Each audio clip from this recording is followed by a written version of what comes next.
বাংলাদেশের বরেণ্য আলেমে দ্বীন হযরত আল্লামা ডক্টর আসাদুল্লাহ আল গালিব হযরত বহুদিন জেলেও ছিলেন, তারপরেও এই সমস্ত কার্যক্রম, মানবিক কার্যক্রম, তালিমি কার্যক্রম এক মুহূর্তের জন্য বন্ধ হয় নাই। আমি আজকে রাজশাহীর আমার অনেক প্রোগ্রাম, এই প্রোগ্রামের ভিতরে আমি হযরতের দোয়া নেওয়ার জন্য আবার এই মরকজে এসেছি। আলহামদুলিল্লাহ, আল মরকজুল ইসলামী আসসালাফি বহুমুখী কাজ করে যাচ্ছেন। শিক্ষা, দীক্ষা, রক্তদান, বন্যার্থ মানুষের পাশে দাঁড়ানো সহ অনেক কারে খায় ভালো কাজ ওনারা আঞ্জাম দিয়ে যাচ্ছেন।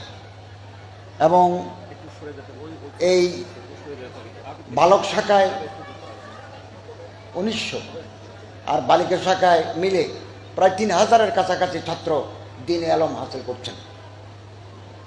সারা বাংলাদেশে হাদিস ফাউন্ডেশনের ব্যবস্থাপনায় 150-এর মতো মাদ্রাসায় ওনারা দ্বীনি তালিম দিয়ে যাচ্ছেন।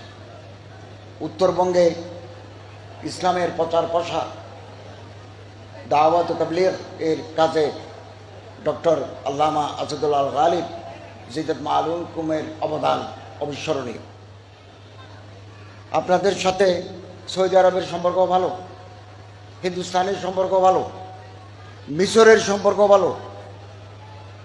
ওখান থেকে ওস্তাদ ভিজিটিং প্রফেসরসদের এনে ছাত্রদেরকে আরবি দানি, আরবি ভাষার উপর পারঙ্গমতা তৈরি করতে পারলে আমরা উন্নতির পথে, ইসলামাইজেশন অফ দি সোসাইটির পথে আরও এক ধাপ দুই ধাপ এগিয়ে যাব। তো আলহামদুলিল্লাহ, আমি আপনাদের শৃঙ্খলা, আপনাদের পঠন পাঠন দেখে মুগ্ধ হয়েছি।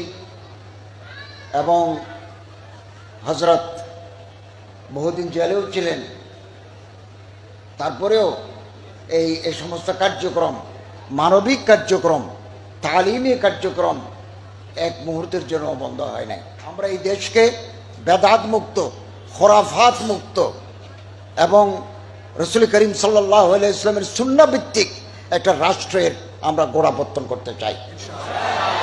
এবং আমি আমার মন্ত্রণালয়ে আপনাদের সহযোগিতা কামনা করি, পরামর্শ কামনা করি। কোনো অভিযোগ থাকলে সেটা আমার নামে সচিবালয়ের ঠিকানায় পাঠিয়ে দিলে আমরা এই অভিযোগ খতিয়ে দেখব। এবং আমাদের কোনো কর্মকর্তা, আমাদের কোনো লোক যদি এর জন্য দায়ী হয়, আমরা তার আইনের আওতায় এনে শাস্তির ব্যবস্থা করব।